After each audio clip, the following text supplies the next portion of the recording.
Assalamualaikum warahmatullahi wabarakatuh. Halo semuanya.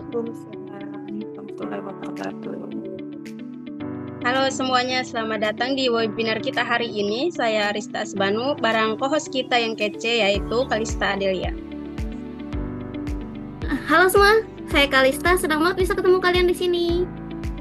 Teman-teman, pernah nggak sih kalian punya ide bagus, tapi malu, terus malah milih diem aja, atau deg-degan, dan nggak bisa ngomong saat di depan banyak orang? Nah, hari ini kita bakalan bedah tuntas soal itu.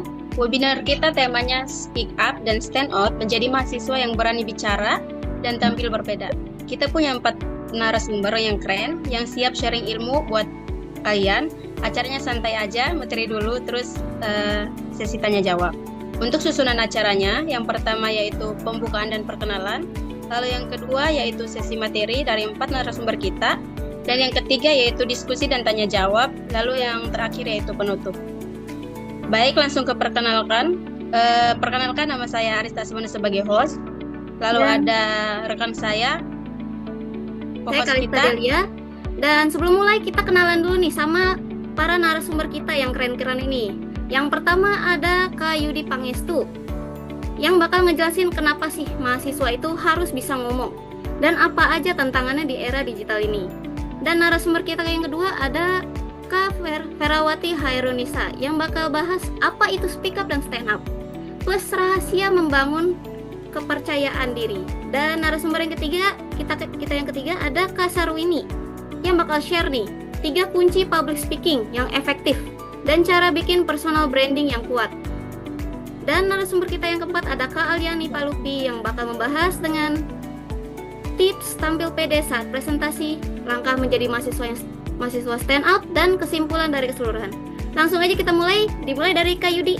Silahkan.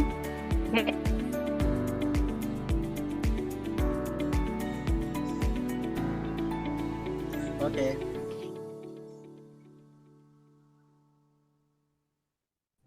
Untuk materinya bisa diapain? Boleh materinya di-share? Oke, baik. Di sini mungkin teman-teman semuanya sering berinteraksi ya di dalam kelas. Nah, di sini ada pertanyaan sih. Mengapa mahasiswa harus bisa berbicara?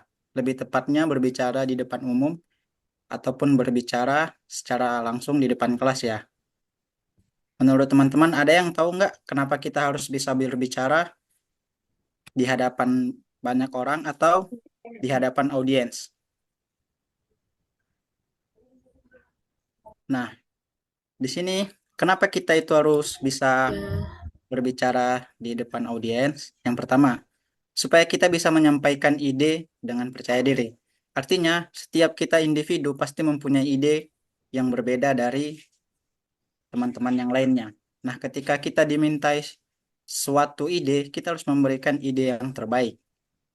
Kedua, kenapa ide itu perlu kita sampaikan? Supaya membangun relasi dan kerjasama. Karena dengan ide yang cukup baik dan gagasan yang baik, kita bisa membangun relasi dan kerjasama yang baik terhadap teman-teman yang lainnya. Yang ketiga, meningkatkan peluang organisasi dan karir.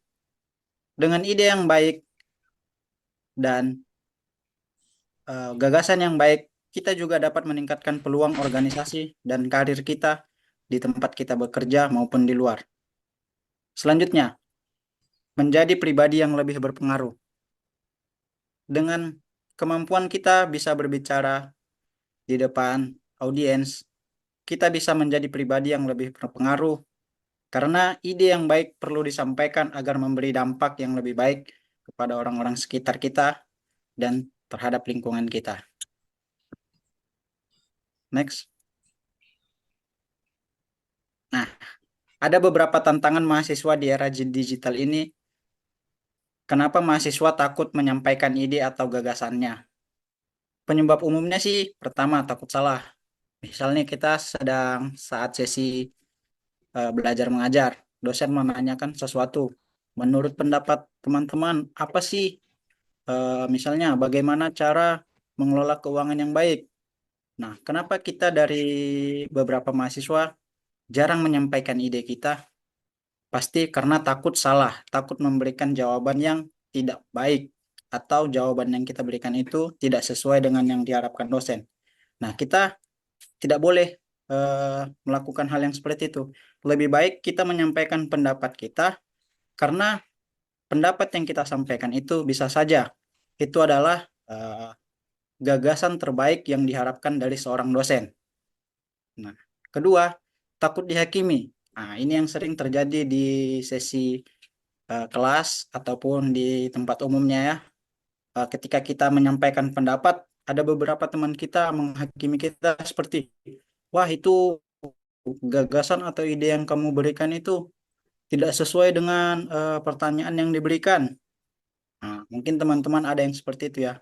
Jadi kita tidak boleh takut untuk dihakimi. Sampaikan saja pendapat yang harus kita sampaikan dengan baik, supaya orang tahu bahwasannya gagasan yang kita miliki itu atau ide yang kita punya itu bisa membangun untuk diri kita sendiri atau untuk orang lain. Nah, yang selanjutnya, kurang percaya diri. Nah, ini penyebab kenapa mahasiswa itu jarang berani menyampaikan ide atau gagasannya. Paling sering itu karena kurang percaya diri, takut gitu. Jadi kita sebagai mahasiswa, apalagi mahasiswa Unpam, kita itu harus berani menyampaikan apa yang menjadi ide atau gagasan kita di hadapan teman-teman kita, di hadapan dosen. Kenapa demikian? Karena namanya kita di bangku perkuliahan ini, kita harus menyampaikan ide-ide yang kita punya supaya membangun rasa percaya diri kita, membangun tingkat kepercayaan kita kepada orang lain gitu ya. Mungkin itu dari saya yang bisa saya sampaikan. Selanjutnya nanti akan disampaikan oleh Ferawati. Oke, keren banget ya Kak Yudi. Jadi makin relate nih. Oke, sekarang kita dengerin Kak Vera yang bakal cerita soal apa itu speak up dan cara bangun kepercayaan diri. Oke, silahkan. Teman-teman ada yang tahu apa sebenarnya speak up itu? Kebanyakan kita tahu itu speak up kayak berani ngomong gitu. Speak up itu keberanian untuk menyampaikan ide, pendapat, atau pertanyaan. Kadang kita berpikir bahwa berbicara itu harus berbicara. Sedangkan stand out adalah berarti menunjukkan kemampuan kualitas diri sehingga dikenal karena kontribusi yang diberikan. Misalnya dalam sebuah kelompok, ada sebuah kelompok yang selalu aktif atau membantu memberikan solusi dan menyampaikan ide. Orang tersebut akan lebih menjadi mudah diingat dibandingkan sama orang yang lebih pendiam. Jadi stand out itu bukan hanya berarti mencari perhatian, tetapi menunjukkan kemampuan dan kontribusi yang positif. Bolehkah dilanjut?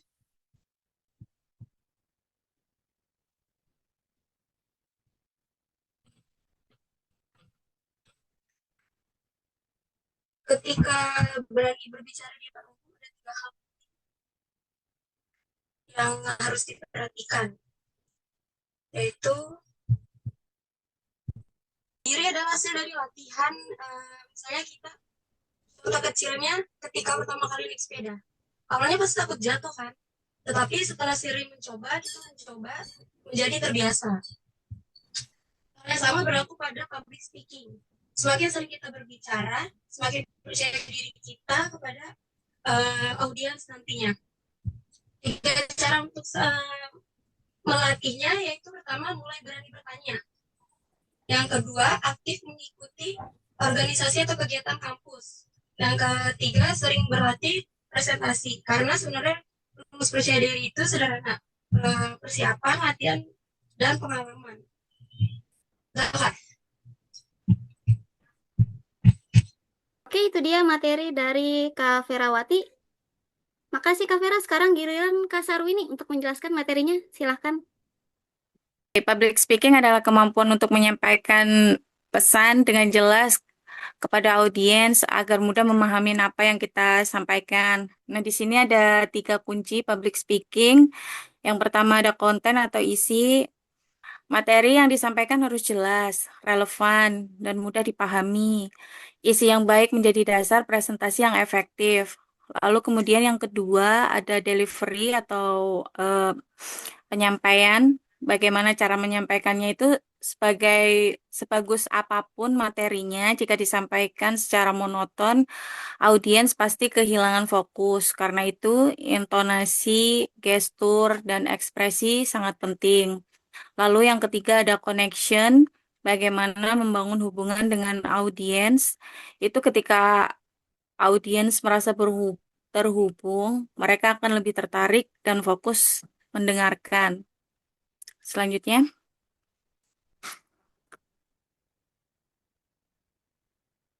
lanjut Kak.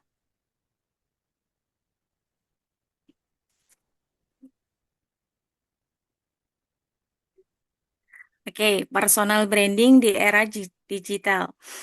Selain kemampuan berbicara, kita juga perlu membangun personal branding yang positif.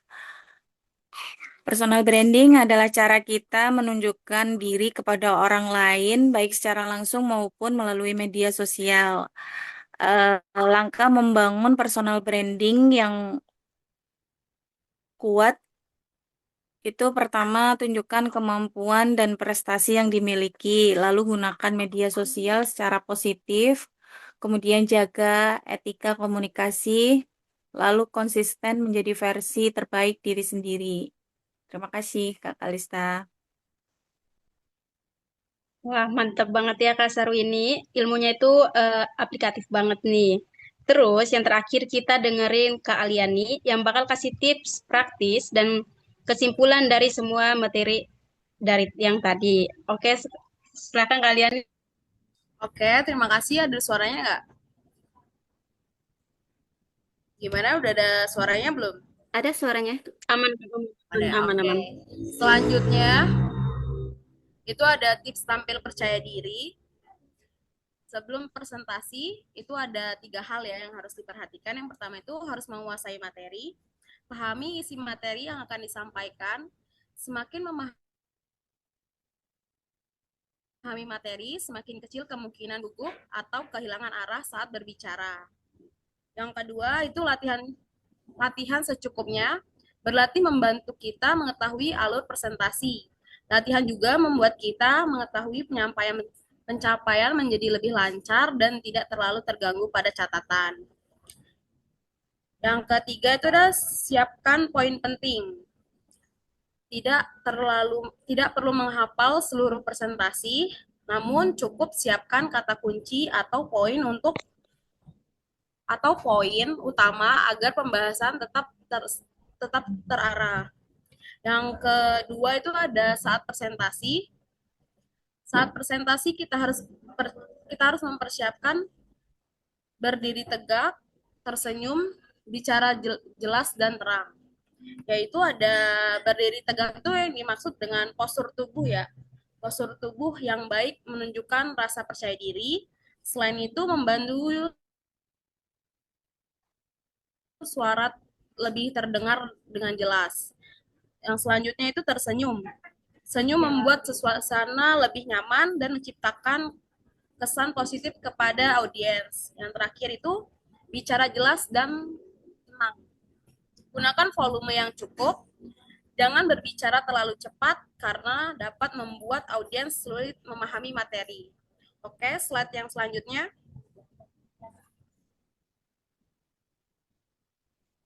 Langkah menjadi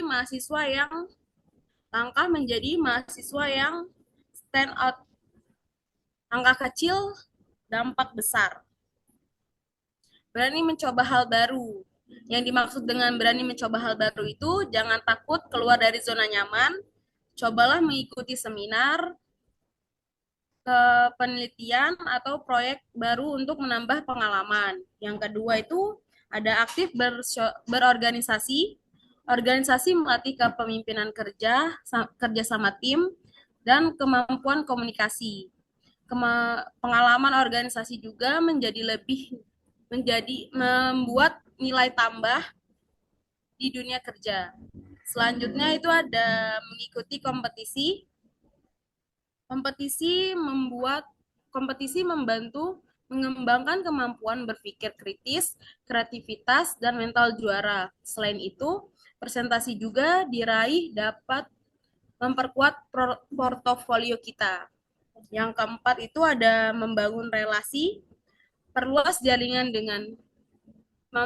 jaringan seperti dengan dosen, teman, alumni maupun rekan profesional ya.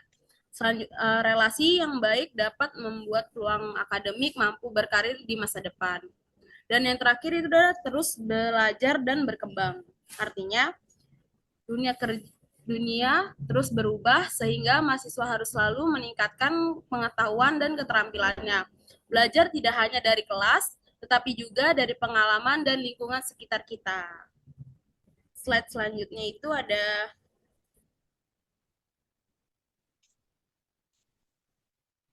baik nih, dari kesimpulannya, setiap orang memiliki potensi untuk berkembang. Kepercayaan diri dapat dilatih. Komunikasi adalah keterampilan penting untuk masa depan. Beranilah berbicara dan tunjukkan kemampuan terbaik kamu. Oke. Saya kembalikan ke Arista. Oke, teman-teman. Sekarang sesi tanya jawab ya yang paling Bagi yang beruntung ada hadiah sama ada uang tunai yang mau bertanya. Oke, silakan teman-teman. Karena kita waktunya juga sebentar ya, jadi mungkin cuma 2 atau 3 orang saja yang bertanya. Oke, Kak Mailani ya. Ini dari Kak Mailani ya, Kak. Pertanyaannya, mau nanya dong, Kak. Salah satu ketakutan terbesar mahasiswa pas mau speak up di era digital, itu kan netizen ya. Apalagi kalau sampai salah ngomong sedikit langsung viral atau kena cyberbullying. Nah, gimana cara ngebangun mental yang kuat biar nggak gampang ciut duluan sebelum mulai? Mungkin kakak-kakaknya ada yang bisa jawab dari 4 narasumbernya. Oke, karena di sini ada 3 orang yang nanya ya, jadi sudah cukup. Nanti saya bacakan pertanyaannya, akan dijawab oleh 4 narasumber kami. Tadi Kak Meliani sudah saya bacakan, lalu yang pertanyaan kedua itu dari Kak Indira. Izin bertanya, bisakah seseorang dengan personal branding yang baik tetap berkompetensi rendah lebih sukses dibandingkan orang yang kompeten, namun kurang dikenal? Lalu pertanyaan ketiga dari Kak Maya, menurut kalian, apakah mahasiswa yang aktif berbicara selalu lebih unggul dibanding mahasiswa yang lebih banyak mendengarkan? Silakan Kak Sarwini, Kak Ali atau Kak Yudi dan Kak Vera yang ingin menjawab. Saya menjawab pertanyaan dari Kak Maya ya.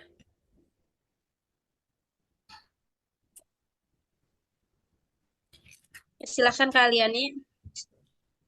Oke, Kak Maya masih ada di dalam Zoom. Saya jawab ya pertanyaannya. Menurut saya tidak selalu mahasiswa yang aktif berbicara memang memiliki kelebihan dalam menyampaikan ide. Memimpin diskusi dan membangun relasi. Namun, mahasiswa yang lebih banyak mendengarkan juga memiliki keunggulan seperti kemampuan memahami informasi secara mendalam, berpikir kritis, dan menghargai pendapat orang lain. Yang terpenting bukanlah seberapa sering seseorang berbicara, tetapi kualitas kontribusinya.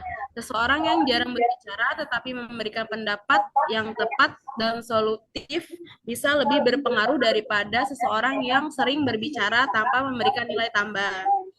Dalam dunia akademik maupun profesional, kemampuan berbicara dan mendengarkan sesama penting. Berbicara membantu kita menyampaikan gagasan, sedangkan mendengarkan membantu kita memahami, belajar, dan mengambil keputusan yang lebih baik. Jadi kesimpulannya, mahasiswa yang unggul adalah mereka yang mampu menyeimbangkan kemampuan berbicara dan mendengarkan sesuai dengan situasi yang dihadapinya. Bagaimana Kak Maya? Sudah cukup jelas. Terima kasih. Oke, terima kasih kalian ini sudah menjawab pertanyaan dari Kak Maya. Selanjutnya dari Kak Mailani, mungkin ada yang ingin menjawab, Kak Sarwini. Oke, terima kasih atas pertanyaannya Kak Mailani. Pertanyaan ini sangat relevan dengan kondisi saat ini ya, karena banyak mahasiswa yang sebenarnya memiliki ide dan kemampuan tetapi masih takut untuk menyampaikan pendapat karena khawatir mendapat komentar negatif atau bahkan cyberbullying di media sosial. Menurut saya, cara membangun mental yang kuat adalah dengan menyadari bahwa tidak semua eh, yang orang akan setuju dengan apa yang kita sampaikan dan itu adalah hal yang wajar. Jadi, fokuslah pada tujuan kita untuk berbicara, yaitu berbagi informasi atau pendapat yang bermanfaat. Selain itu, persiapkan diri dengan baik agar lebih percaya diri. Jika mendapat kritik, ambil sisi positifnya sebagai bahan evaluasi dan jangan terlalu memikirkan komentar negatif yang tidak membangun. Semakin sering berlatih dan berani mencoba, rasa takut terhadap penilaian orang lain akan semakin berkurang. Gitu ya, Kak. Terima kasih. Bagaimana Kak Mailani?